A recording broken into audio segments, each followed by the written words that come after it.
10 years back చిన్నోడు పెద్దోడుగా మేము సంక్రాంతికి ఎంజాయ్ చేసాం.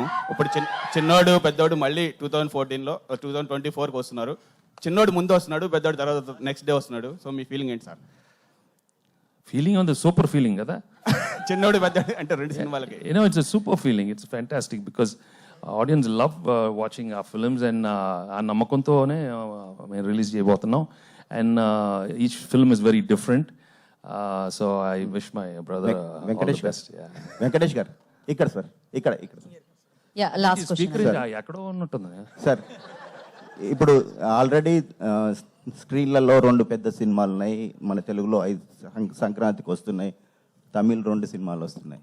మీ చిన్నోడు మొత్తం థియేటర్ లాగేశాడు. సో మీకు ఏమైనా థియేటర్లు దొరికాయా లేదా సార్? మీ చిన్నోడు మహేష్ బాబు అన్ని థియేటర్ లాగేశాడు. మీకేమన్నా మీరు అనుకున్న థియేటర్లు దొరికాయా? నేనేమి ఫీల్ అవునమ్మా అసలు. మాకు వచ్చినాయి తీసుకుంటాను, ఎక్కడ రిలీజ్ అవుతుందో చూస్తాం అంతే. హ్యాపీగా అందరు బాగుండాలమ్మా. మొన్న మీరు మాట్లాడుతూ హిమాలయాలకు వెళ్ళే ఆలోచన ఉన్నది, ఇంకా ఆలోచన ఉందా సార్? అప్పుడప్పుడు గ్యాపుల్లో వెళ్దాం అనుకున్నాను. అప్పుడు ఆ గ్యాప్లో వెళ్ళేటప్పుడు చెప్పాను అది. అప్పుడు ఆ సినిమా చూసి లేదు ఇంకొంచెం సినిమాలు చేద్దామని. వెళ్ళిపోవటం అంటే అక్కడికి వెళ్ళి ఉంటాం కాదు, అలా వెళ్ళి రావటం చేస్తానే ఉన్నాను అంతే. మీరు బై మిస్టేక్ అదే అందరూ వెళ్ళిపోతున్నా, నేను వెళ్ళమ్మా, ఎక్కడికి వెళ్తాను వీళ్ళందరూ ఉంటే. అది ఎట్ట వెళ్తాను నేను, మొత్తం నా లైఫ్ అంతా వీళ్ళకి you know so much love and affection from them. And 75 films చేశానంటే యూనో ఎస్పెషలీ అంటే with no plan, with no goal, they given me so much love. And ఒక కెరియర్గా ఎంటర్ అయిన తర్వాత it was so I'm so happy you know you given us so much. But అది చేయాలి కదా, అప్పుడప్పుడు కొంచెం తెలుసుకోవాలి కదా. వెంకటేష్ గారు, గుడ్ లక్ సార్. ఒక సీజన్లో 2-3 సినిమాలు కాంపిటేటివ్గా రిలీజ్ అవటం అనేటువంటిది what is wealthy and welcoming. కానీ డే టైం 5 ఫిలిమ్స్ రావటం అనేటువంటిది it is not good to anybody. రీసెంట్గా మనం చూసుకున్నట్లయితే సాలార్ అండ్ డంకీ 2 కూడాను 1 డే గ్యాప్లో రిలీజ్ అవ్వటం వల్ల 2 సినిమాలు దెబ్బతిన్నాయి, కొంచెం నష్టపోయినాయి.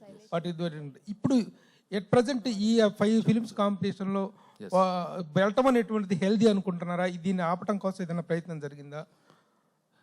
Usually I don't interfere in all these things, Prabhu,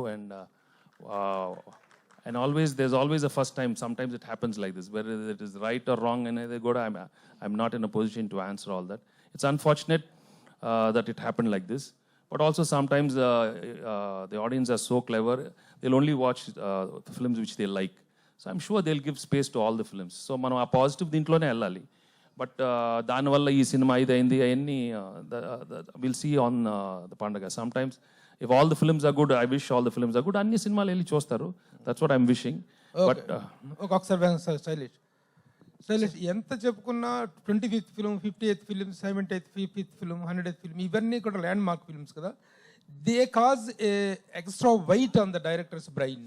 ఈ సినిమాకి what is the extra weight you are carrying అనిపిస్తుంది? ఫ్యాన్స్ ముఖ్యంగా they are waiting for the film. ఇదంతా చూసిన తర్వాత ఆ extra weight how you are bearing? అంటే ఆనెస్ట్లీ అంటే I'm not lying sir, but I never felt that extra weight during. అంటే నేను సినిమా చేసేటప్పుడు అప్పుడు అనిపించలేదు. సినిమా కాపీ అంతా అయిపోయి చూసుకున్నాక నాకు you know it struck me at that time. So and also sir fans have been very well behaved with me. Like they are always very progressive about ఏమైనా చేసినా కూడా సినిమా బాగుండాలన్న దాని గురించి మాట్లాడుతూ ఉంటారు. Sir fans are like you are one of the best times.